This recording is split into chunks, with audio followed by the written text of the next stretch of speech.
โอเคဆိုတော့နောက်တစ်ပွဲကျွန်တော်တို့ဒေါမွန်နဲ့မွန်တာရီပေါ့နော်မွန်တာရီပွဲပေါ့နော်ဆိုတော့အဲ့ပွဲကကျွန်တော်မနက်9နာရီခွဲကန်မယ်ဆိုတော့အဲ့ပွဲမှာစတဲ့ချင်းအနေနဲ့ဘယ်လိုပေးခဲ့လဲဆိုတော့ဒေါမွန်ကနေပြီးတော့1+25ပေးတယ်ဂိုးပေါင်းကြီး3လုံး80စားပေးတယ်ဆိုတော့ဒေါမွန် DJ ကပျော့လားဆိုလို့ရှိရင်ကျွန်တော် DJ ကိုတော့ဘယ်လိုပြောရမလဲပျော့တယ်လို့လည်းမပြောဘူးပြင်းတယ်လို့လည်းမပြောချင်ဘူးဘာလို့လဲဆိုတော့ဒီ1+20စားက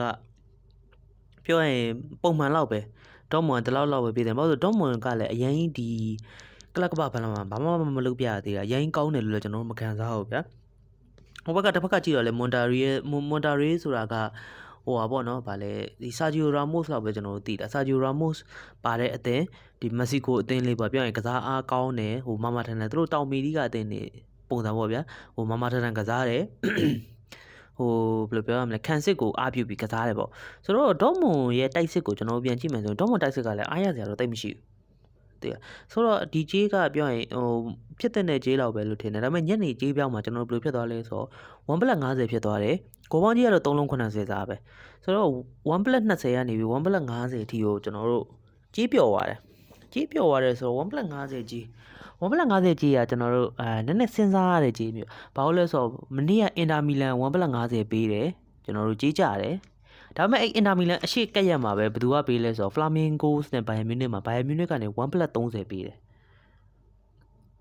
အဲ့ဒါကကြီးအောင်သွားတယ်ဆိုတော့ပြန်စဉ်းစားကြည့်မယ်ဆိုလို့ရှိရင်1+50အဲ့1+30အဲ့လိုမျိုးကြီးတွေပေါ့နော်အဲ့ကြီးတွေကပြောရင်မှန်းခက်တယ်သူက1+20 30လောက်ဆိုရင်သူကကြီးအောင်သွားလေးရှိပြီးတော့1+50ဆိုရင်သူကကြီးပြန်ကြတယ်လို့ဒါရေဘူးရကျွန်တော်တို့သတ်မှတ်လို့ရတယ်ဒါမဲ့ဒါကသတ်မှတ်ချက်တစ်ခုပဲဆိုတော့တစ်ဖက်ကတွေ့တဲ့အတင်းကလည်းမွန်တာရီဆိုတော့မွန်တာရီလို့အတင်းဒီမက္ကဆီကိုပေါ့နော်ဒီပြောရင်မထင်မရှားအတင်းလို့တော့ပြောရမယ်ဘာလို့လဲဆိုတော့ River Plate တို့ဒီ Fluminense တို့ Flamengo ဆိုအဲ့လိုမျိုးအတင်းတွေကကျွန်တော်တို့ပြောရင်ဟိုကျွန်တော်တို့အရင်ကြီးမကြည့်ဘူးပဲထားအောင်တော့ကျွန်တော်တို့ပတ်သက်ပြားထဲမှာဘယ်လိုပြောရမလဲတိနေတဲ့အတင်းတွေဗျာဒီဘရာဇီးအတင်းတွေတို့ဒီအာဂျင်တီးနားအတင်းတွေတို့ဆိုတာကကျွန်တော်တို့တိမက္ကဆီကိုအတင်းကြတော့ကျွန်တော်တို့နဲ့တိတ်မရင်းနှီးတဲ့အတင်းတွေကတတင်းလို့ပြောရမယ်ဟိုအဲ့လိုဆိုတော့ဒီအသင်းကအခုဒီလိုမျိုးဟိုဗာလဲ16သင်းစင်းတီကိုတက်လာပြီဆိုတာကိုကပြောရင်ထူးခြားနေတာဗျာဆိုတော့ခုဒီဒေါမွန်နဲ့မွန်တာရီပွဲကိုကျွန်တော်တို့မသုံးသပ်ခင်မှာဒီအုပ်စုပွဲစဉ်ကိုကျွန်တော်ပြန်သွားကြည့်အောင်အုပ်စုမှာကျွန်တော်တို့ဒီဒေါမွန်ကိုကြည့်မယ်ဒေါမွန်ပထမဆုံးဖလူမီနီနဲ့ပွဲမှာကျွန်တော်တို့ကြီးမအောင်ခဲ့ဘူးဒေါမွန်ကနေဘယ်လောက်ပေးလဲဆို1+40ပေးတယ်ဂိုးပေါင်းကြီး3လုံး80စားပေးတယ်နော်အဲ့ပွဲမှာ Fluminense နဲ့သူကဇီးဇီးတရေကြတယ်ဂျေးမအောင်ဘူးပြီးတော့မာမလူလီဆန်းတောင်းကိုတောမွန်ကနေပြီးတော့1-20ပေးတယ်ဂိုးပေါင်းကြီး3လုံး90စားပေးတယ်အဲ့ပွဲလည်းဂျေးမအောင်တောမွန်က3-4နဲ့ပွဲပြီးသွားတယ်ပေါ့နော်ဂိုးတော့ပေါ်သွားတယ်ဒါပေမဲ့ဂျေးကသူက1-20ဖြစ်တော့20ရှုံးသွားတယ်ဆိုတော့ဒေါမွန်နဲ့နောက်ဆုံးဦးဆန် HD နဲ့ပွဲအဲ့ဒီပွဲလဲမှန်တိုင်းပြောရဒေါမွန်ကကျွန်တော်ကိုယ်တိုင်လဲဒေါမွန်ကိုကြိုးခဲ့တဲ့ပွဲပေါ့နော်ဦးဆန် HD နဲ့ဘယ်လိုပြောရမလဲအရှိနှစ်ပွဲမှာဒေါမွန်ကြီးကြပြီးသွားပြီဆိုတော့ဒီပွဲတော့ကျွန်တော်ကြီးအောင်မဲဆိုပြီးတော့ဒေါမွန်တွေးပြီးတော့ထိုးလိုက်တယ်ဒေါမွန် body နေလိုက်တယ်ဒါပေမဲ့2+20မှာ तू က1စီးနဲ့ပဲကတ်နိုင်သွားတယ်ဆိုတော့အဲ့ပွဲလည်းကြီးကြတယ်ဒေါမွန်ကပြောရင်အုပ်စု3ပွဲကန်တာ3ပွဲလုံးကိုအဲ့လိုကြီးမအောင်ခဲ့တဲ့အသင်းပေါ့နော်ဆိုတော့တစ်ဖက်ကပြန်တွေးကြည့်ရင်အဲ့လိုအသင်းကဒီနေ့ညမှာကြီးအောင်သွားနိုင်လားဆိုပြီးတော့ကျွန်တော်တွေးเสียရှိတယ်ဖြစ်ရင်လည်းဖြစ်သွားနိုင်တယ်ဒီပွဲကလေဘာလို့လဲဆိုတော့ဒေါမွန်ကတခါမှကြီးမအောင်သေးဘူးဆိုတော့ဒီပွဲမှာသူတို့အောင်ဖို့ဖြစ်လာတာမျိုးလည်းဖြစ်နိုင်တယ်ဆိုတော့တစ်ဖက်ကမွန်တာရီပြန်သွားကြည့်မယ်မွန်တာရီကသူအင်တာမီလန်နဲ့ပထမဆုံးစတွေ့ခဲ့တယ်အင်တာမီလန်နဲ့တွေ့ရချိန်မှာအင်တာမီလန်ကနေ1+20ပေးတယ်ဂိုးပေါင်းကြီး3လုံး80စားပေးတယ်ဒါပေမဲ့မွန်တာရီကတရေရအောင်ခံကစားသွားတယ်1-1တရေနောက်တစ်ပွဲကကျတော့မွန်တာရီနဲ့ River Plate နဲ့တွေ့ကြတယ်River Plate ကနေပြီးတော့ level 80ရှုံးပေးတယ်ဂိုးပေါင်းကြီးနှလုံး90စားနှလုံး90ရှုံးပေးတယ်အဲ့ပွဲလေမွန်တာရီကပဲရအောင်ခံကစားတယ်မွန်တာရီပဲကြည့်အောင်တယ်ပြောရင်ပထမပွဲအင်တာမီလန်နဲ့မွန်တာရီကြည့်အောင်တယ်အခုဒုတိယပွဲ River Plate နဲ့ပါလဲမွန်တာရီပဲကြည့်ထအောင်တယ်ဇီးဇီးနဲ့ပွဲပြီးတယ်နောက်ဆုံးပွဲဥရာဝါRed Diamond နဲ့ဥရာဝါRed Diamond နဲ့မွန်တာရီပွဲဆိုတော့အဲ့ပွဲမှာမွန်တာရီကနေပြီး1+80ပေးတယ်ဂိုးပေါင်းကြီးနှလုံး100ရှုံးပေးတယ်အဲ့ပွဲလဲမွန်တာရီထပ်ပြီးကြည့်အောင်တယ်ပြောရင်Z4နဲ့ပွဲပြီးတယ်ဟိုဂိုးလဲပေါ်တယ်ကြေးလဲအောင်တယ်ဆိုတော့မွန်တာရီကတစ်ဖက်ကကြည့်မွန်တာရီကအဲ့လို3ပွဲဆက်လုံးကြီးအောင်ခဲ့တဲ့တင်သူက ပြီးတော့အုပ်စု3ပွဲမှာ3ပွဲလုံးတော့ကြေးအောင်ခဲ့တဲ့အသင်းဒေါမွန်ကကြတော့အုပ်စု3ပွဲမှာ3ပွဲလုံးကြေးကြခဲ့တဲ့အသင်းဆိုတော့အဲ့တဲ့နှစ်သင်းတွေ့မှာဆိုတော့ဘယ်အသင်းကကြေးအောင်နိုင်ကြီးရှိလဲ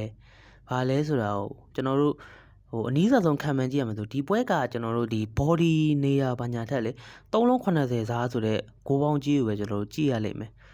3လုံး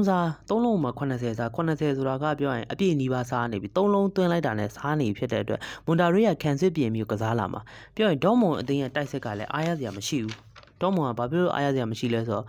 ဒီမမလူလီဆန်တောင်းလိုမျိုးဖွင့်ဆော့တဲ့အသင်းထဲမှာသူကဂိုးတွေရှယ်ရတယ်3-4ဆိုပြီးတော့နိုင်တယ်ဒီဦးစံ HD လို့ကိုရီးယားအသင်းဝင်အောင်မှာကိုရီးယားအသင်းကပြောရင်တည့်တဲ့အတိုင်းပဲကျွန်တော်တို့ဒီအာရှအသင်းတွေဖြစ်တော့တယ်သူတို့ကပိတ်ကိုကစားမှာသူတို့မှာဖွင့်တိုက်ဖို့အတွက်အခွင့်အရေးလည်းမရှိသလိုသူတို့မှာစိတ်ဘယ်လိုမှစိတ်စွမ်းအားလည်းမရှိဘူးအဲ့တော့သူတို့ခံစစ်ပဲဆော့မှာအဲ့လိုခံစစ်ဆော့တဲ့အသင်းနဲ့တွေ့ရင်ဘာဖြစ်လဲ1-0နဲ့ပဲဟိုဖြစ်တယ်ဖလူမီနီဆိုလိုမျိုးအသင်းနဲ့မာချာချာရှိတယ်ခံစစ်ကောင်းတယ်ဆိုတဲ့အသင်းနဲ့တွေ့တဲ့အချိန်မှာလဲဇီဇီနဲ့ပဲပွဲပြီးတယ်ဆိုတော့ဒီပွဲမှာသူက3လုံး80သားကြီးလည်းပေးနေတာဖြစ်တဲ့အတွက်ကျွန်တော်ဂိုးအောက်ကပိုသေးကြမယ်လို့ထင်တယ်မွန်တာရီနဲ့ဒေါမွန်နဲ့ဘယ်ကောင်ဘော်ဒီနေမလဲဆိုပြီးတော့ရွေးနေတာထက်စားရင်3လုံး80သားမှာကျွန်တော်ဂိုးအောက်နေလိုက်တာပိုကောင်းလိမ့်မယ်လို့ကျွန်တော်ယုံကြည်တယ်ဆိုတော့ body ကိုမဖြစ်မနေရွေးပါဆိုလို့ရှိရင်တော့လူတော်များများကတော့တွေးနေလိမ့်မယ်ဒီနေ့ညဒေါမွန်ကတော့စားဝါးလိုက်မယ်ဘာလို့လဲဆိုတော့ဒေါမွန်ကရှေ့မှာလဲကြီးတွေကြလာတယ်အခုဒီပွဲမှာကြီးအောင်တင်တယ်ပေါ့မွန်တာရီကရှေ့မှာ3ပွဲလောက်အောင်ပြီးသွားပြီဒီပွဲလဲသူကြီးကြရင်ကြလို့ရတယ်ဆိုပြီးတော့တွေးကောင်းတွေးလိုက်မယ်ဒါပေမဲ့ဒေါမွန်ကနေပြီးမွန်တာရီ1+50စားပေးတာကြီးကတော့ကျွန်တော်ဒေါမွန်ကြီးမနေချင်ဘူးကျွန်တော်စွတ်စွတ်ဆဆနဲ့မွန်တာရီပဲ body နေချင်တယ်ဒေါမွန်နိုင်ဝိုင်းတော့တစ်လုံးပဲလို့ထင်တယ်ဆိုတော့ကျွန်တော်အနေနဲ့ပြောရရင်မဖြစ်မနေရွေးဆိုရင်တော့မွန်တာရီ body တကယ်အကြိုက်ဆုံးကတော့တကယ်ဒီပွဲမှာကြိုက်တာကတော့ဂိုးအောက်ကိုပိုကြိုက်တယ်နော်ဆိုတော့မွန်တာရီ body ဂိုးအောက်ဖြစ်ပါတယ်ဆိုတော့ပထမတစ်ပွဲက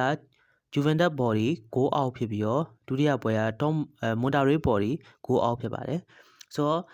ကျွန်တော်ပြောနေကြအတိုင်းပဲပေါ့နော်ကျွန်တော်တို့ဒီဘောလုံးပွဲတစ်ပွဲကိုကျွန်တော်ဒီတိုင်းအဲ့လိုညနေဘက်မှာညတနာရီခွဲမှကန်မဲ့ပွဲကိုဒီချိန်တော့မှကျွန်တော်မလောင်းထားမရှိဘူးကျွန်တော်လုပ်တဲ့ဥစ္စာကကျွန်တော်အဲ့လိုညတနာရီခွဲမှကန်မဲ့ဆိုရင်12ခွဲမှကျွန်တော်လူစင်းထွက်တယ်အဲ့လူစင်းကိုကြည့်ပြီးတော့မှပဲကျွန်တော်ကြေးကိုထပ်ကြည့်ပြီးတော့ကြေးတွေနဲ့တေချာသုံးသပ်ပြီးတော့မှပဲကျွန်တော်နောက်ဆုံးအနေနဲ့ကျွန်တော် final decision ချပြီးတော့မှကျွန်တော်ထည့်တဲ့သူပေါ့နော်ဆိုတော့ကျွန်တော်လိုမျိုးလောင်းကျင်တဲ့လူတွေညီကိုတွေရှိမှဆိုလို့ရှိရင်ကျွန်တော် Telegram group ချပေးမယ်အဲ့ဒီ Telegram group မှာကျွန်တော်ဒီကလပ်ကပဗလာအစနဲ့အဆုံးထိကိုကျွန်တော် free ခံမှတ်ပေးမှာဖြစ်ပါတယ်ဆိုတော့စိတ်ဝင်စားတဲ့ညီကိုတွေဝင်ရောက်ကြည့်ဖို့ကျွန်တော်အကြံပြုလိုပါတယ်ဆိုတော့နောက်နေ့ quarter final ပွဲစဉ်တွေမှာပဲကျွန်တော်တို့ပြန်တွေ့ကြတာပေါ့